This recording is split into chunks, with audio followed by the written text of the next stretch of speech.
Hello friends, thank you for being here with me. Today's case is a very disturbing one and may leave you wondering if it is indeed real. I can assure you it is, and as much as it's chilling, it is also someone's loved one, so I will tell it with all the dignity it deserves. This is the tragic case of Joyce Vincent. Welcome to Nemesis.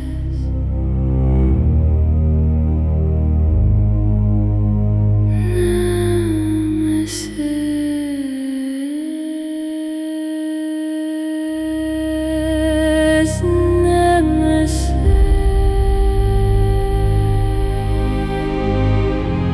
True crime. True crime. Welcome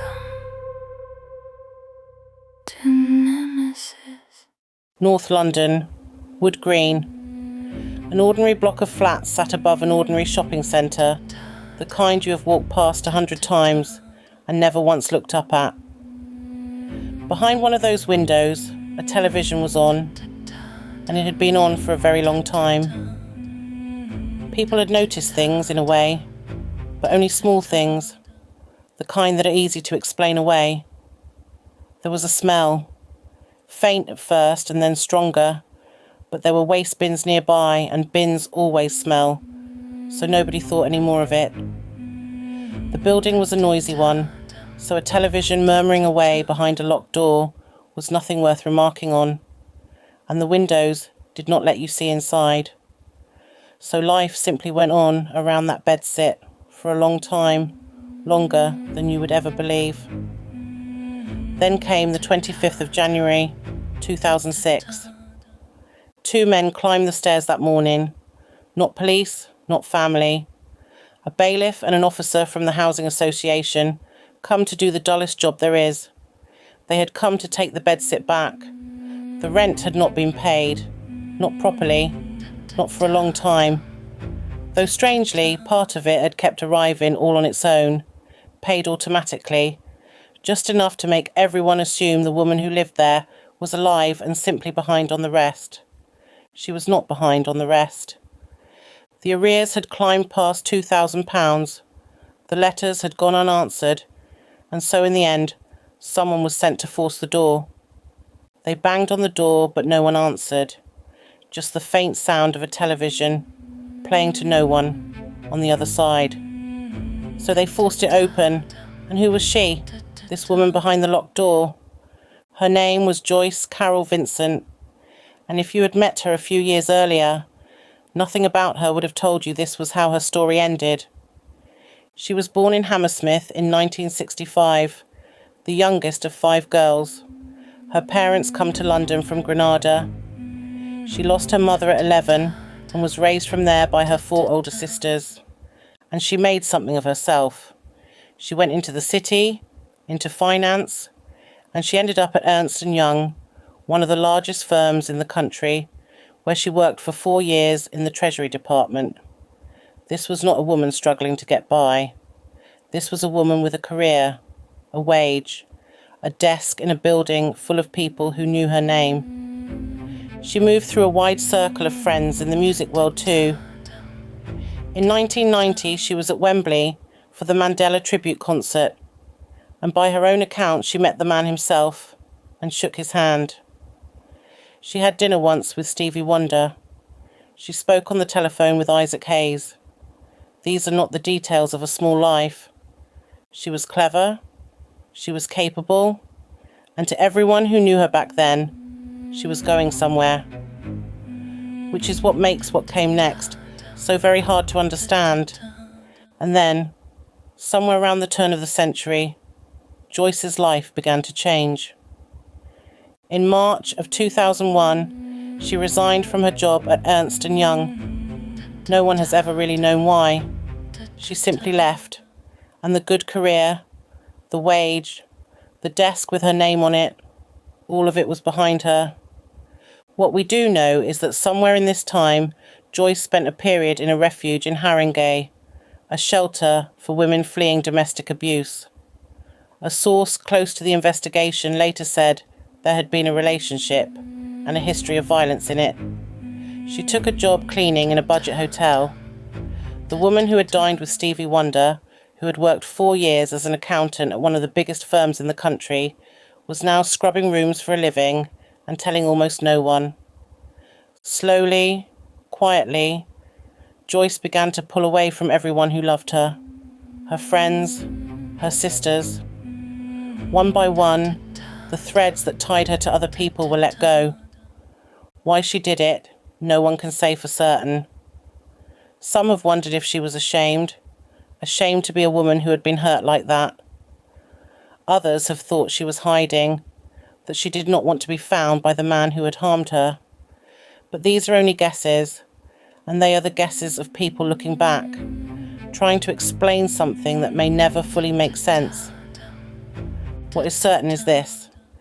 By the time she moved into that bedsit above the shopping centre, in February of 2003, there was almost no one left who knew where she was. And that is what makes what happened next possible. The last time the world can really account for Joyce, she was in a hospital bed. It was November of 2003. She had been vomiting blood, and she was taken into North Middlesex Hospital and kept there for 2 days. The trouble was a peptic ulcer, an ulcer in the stomach that had started to bleed. She had asthma as well, had done for a long time, and then she was discharged, sent back to the bedsit above the shopping centre, the way you are when the immediate danger has passed. Nurses had seen her. Doctors had spoken to her. For those 2 days, she was somebody being looked after, somebody on a list, somebody with a bed and a chart at the end of it. Then she went home, and the door closed, and that was more or less the last of it. Sometime around December, alone in that bedsit, Joyce died. No one can say exactly when, and no one can say exactly how. It may have been the asthma. It may have been the ulcer. There was not enough left of her to tell for certain. She was 38 years old. And here is the thing that is so hard to take in. Not one of the people who had seen her in that hospital, only weeks before, ever knew that she was gone. She had been right there in front of them, cared for, discharged, and then she simply slipped out of the world without a single one of them ever finding out. The television carried on playing, the heating carried on running, and the months began to pass. Joyce Vincent lay in that bedsit for over 2 years. 2 years. Not in some remote cottage at the end of a lane, not miles from anywhere, but in a bedsit above a busy shopping centre, in the middle of North London, with thousands of people passing below her window every single day, and the world just carried on. You would think something would have caught it, a bill or a knock, or somebody wondering, and things were noticed in their small way, but every one of them had an answer that made sense at the time. The smell was put down to the bins outside, and the television, always murmuring, was nothing unusual in a noisy block of flats. Her windows did not let anyone see inside, and the rent, the one thing that really should have raised the alarm, kept being paid in part, automatically, by the benefit system. So on paper, to the people who might have chased it, Joyce Vincent was simply a tenant, a little behind, not a woman who had died. Every one of those things on its own is nothing. A smell, a telly, an unpaid bill. You would not think twice about any one of them, but they stacked, one on top of another, month after month, each small failure holding the door shut a little longer, and together they did something almost impossible to believe. They let a woman disappear completely in plain sight in one of the biggest cities in the world. Her family, meanwhile, had not simply forgotten her. Her sisters had hired a private detective to try and find her, and they had contacted the Salvation Army. The detective traced an old address, and they wrote letters to it, and no reply ever came. So in the end, they drew the only conclusion they could, that Joyce had chosen to cut them off, that she did not want to be found. They had no way of knowing the truth, that the reason no letter was ever answered was not that she would not answer, it was that she could not. For over 2 years, nobody opened that door. When it finally happened, it was not family, and it was not friends. It was 2 men from the housing association, sent to take the bedsit back over the arrears that had climbed past £2,400. They forced the door because there was no other way in. It had been locked from the inside the whole time. Inside, the television was still on, the heating was still on. It had all been running for over 2 years, and that low murmur was part of why the neighbours never questioned the quiet. Just the sound of a telly left going, day and night, behind a door nobody thought to knock on. On the floor, near the sofa, they found Joyce. She was mostly skeletal. After more than 2 years in that warm, sealed bedsit, there was very little left of her, so little that she could only be identified later by her dental records, matched against the girl who had once worked in a treasury office in the city. She was covered in a layer of household dust, and cobwebs had formed over her. And near her was a plastic shopping bag and a small pile of wrapped Christmas presents. She had bought gifts for people and wrapped them, and she died before she could give them. Joyce was found on the 25th of January, 2006. Once she had been taken from the bedsit, the questions began, and the job of the inquest was to answer the 2 that mattered most. Who was she? And how had she died? The who was settled by her teeth. There was so little left to work with that ordinary identification was impossible, so they turned to her dental records, and those records matched. The woman on the floor of that bedsit was Joyce Carol Vincent, 38 years old. The how was far harder. The inquest was held at Hornsey Coroner's Court before the coroner Andrew Walker, and the post-mortem was carried out by the pathologist Dr. Simon Poole. But by the time Joyce was found, more than 2 years after she died, her body had passed the point where a cause of death could be established. There was too little left. Dr. Poole could not say for certain what had killed her, and so the cause of death was recorded as unascertained. What the inquest could rule out mattered too. There was no sign of anyone else involved. The door had been locked from the inside, the windows were shut, and there was nothing to suggest another person had been there. No break-in, no struggle, no foul play. Whatever had happened to Joyce, she had been alone when it happened. With no clear cause and nothing suspicious, the coroner returned an open verdict. It is the verdict used when the facts of a death cannot be fully known, when there is simply not enough to say for certain how a person came to die. For Joyce, it was the truest answer the court could give. She had died, alone, in a warm and quiet room, and by the time anyone found her, the bedsit itself had taken away the chance of ever knowing how. When the story broke, the papers had everything a front page could want. A woman dead in her own bedsit for over 2 years, with the telly still going, a mystery, a whole city that had somehow lost one of its own. The only thing they didn't have was her face. Her sisters wouldn't give the photographs, and when you think about what they'd been through, you can understand why. They'd already lost her once when she drifted away from them, and then again when they found out how she'd died. They weren't about to hand her over to a stranger to print next to a headline, so the pictures stayed with the family where they belonged. That was theirs to decide, and they decided rightly, I believe. Which left the papers with a choice. They had a story and no photograph, and the decent thing would have been to run it with a blank where her face should be and let that emptiness say something. Instead, one newspaper staged it. They photographed a fake corpse, a prop, a body dressed up and posed to stand in for the woman they couldn't show, and they printed that beside her name. That is what papers do. Faced with a woman they couldn't picture, they built one and sold it. A dummy under a sheet, passed off as Joyce. Not a respectful silence where the photograph would go, but a fabrication dressed up as the real thing. And she had a face. People still remember her laugh, the way she filled a room, the voice on her when she sang. The family kept that face safe, as was their right. What the paper put in its place wasn't Joyce at all. It was a lie shaped like her. So here is how it went for Joyce Vincent.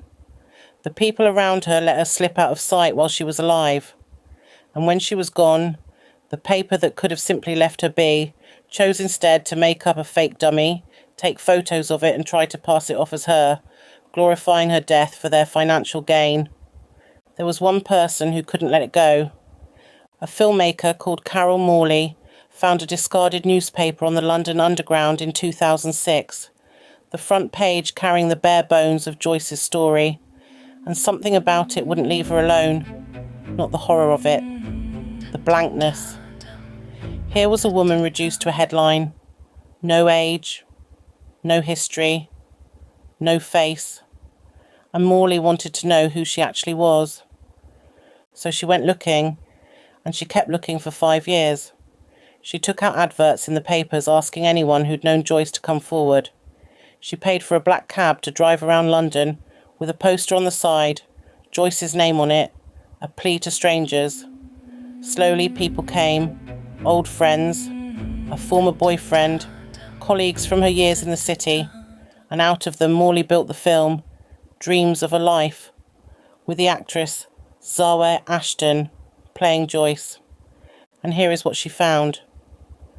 As Morley tracked these people down and told them why she was calling, many of them had no idea Joyce was dead. They hadn't heard. They'd simply lost touch over the years and assumed, the way you do, that she was off somewhere living a good life, better than theirs maybe, too busy and too happy to stay in contact. That's what they'd told themselves. She's fine. She's moved on.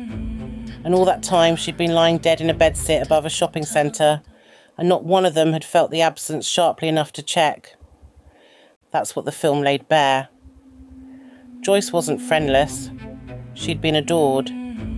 But being adored by people who never quite pick up the phone is its own kind of alone. And every one of them had assumed someone else was closer to her. So between the lot of them, nobody was. For over 2 years she lay there, and the world outside the bedsit carried on. People went on their way, just like always. The rent carried on being paid by benefits, and her portion unpaid kept adding up. The letters piled up behind the door without the postman noticing. The television played on in the corner of the room, and the heating was on the whole time. She was 38 when she died. She had 4 sisters and a father, and people who had loved her. She was not a woman with no one, yet no one kept in touch, or she refused to let anyone know where she lived. We do not know how she died. She had asthma and a peptic ulcer, but no confirmation it was either. What we do know is that a person can be surrounded by a city of millions and still go unmissed for over 2 years, and that ought to trouble every one of us who has ever meant to call and not quite got round to it. After the inquest, the Metropolitan Housing Trust reclaimed the bedsit. It was cleaned and it was relet. Someone new moved in above the shopping centre, and life went on over the spot where Joyce had waited to be found. This case was bizarre and heartbreaking at the same time. How can a woman be forgotten about for so long and the world still carry on beneath her? I hope she was never in pain and just laying there alone. We all need to be more aware of those around us, especially neighbours who live alone. Just keep an eye out and check if you think something doesn't look right. As always, we try to be the voice for those who cannot speak. Have a good week and keep safe. We will meet, we will meet, we will meet again.